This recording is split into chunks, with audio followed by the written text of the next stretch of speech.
We are back for another Christian review of regular books, and today we are discussing If You Tell a Lie by Lucinda Berry.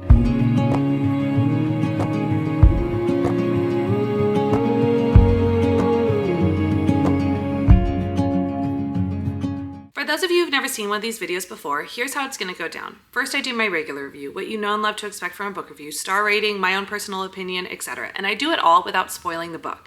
But then I get into my Christian review, and that's where I go over the basic pieces of a book that may or may not have a fellow believer or really anyone wanting to read it. I give more caveats and any more information you may need about these reviews at the video that's pinned at the top of the playlist.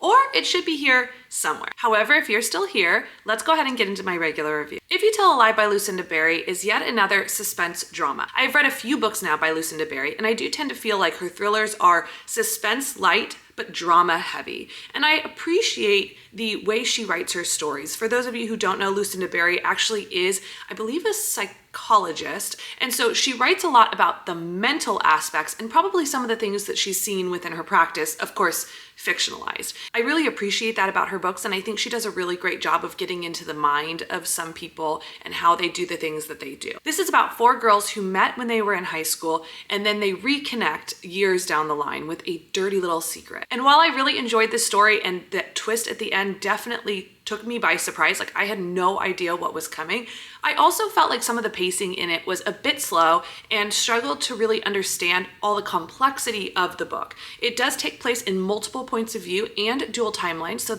all of that complexity can sometimes be a little bit hard for me to track or understand. And so I really enjoyed my time with it. And again, the ending was shocking. However, I did struggle a little bit with kind of keeping up with it in some pieces. Ultimately, I rated it 4 stars. If you want to see everything that I'm reading and rating in real time, you can do so by following me on Goodreads. I'm also on Instagram, TikTok, and I actually do have my own YouTube channel as well. You can find all the links down below in the description box. Now let's go ahead and get into my Christian review. The first category I always love to touch on is smut or spice, and there is no smut or spice in this book. The second category is explicit language, and there are some words here and there. It's not a ton, but it does exist.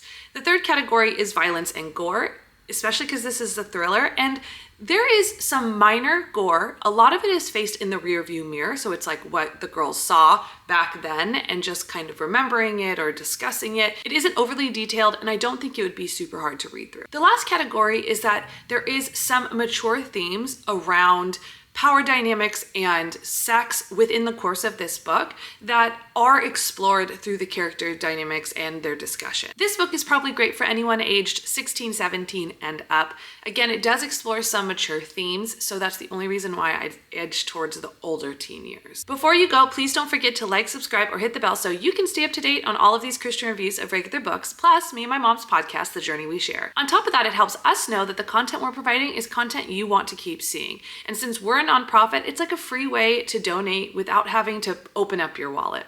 So please don't forget to like, subscribe, hit the bell, and maybe even comment down below before you go. And we cannot wait until we see you on the next one.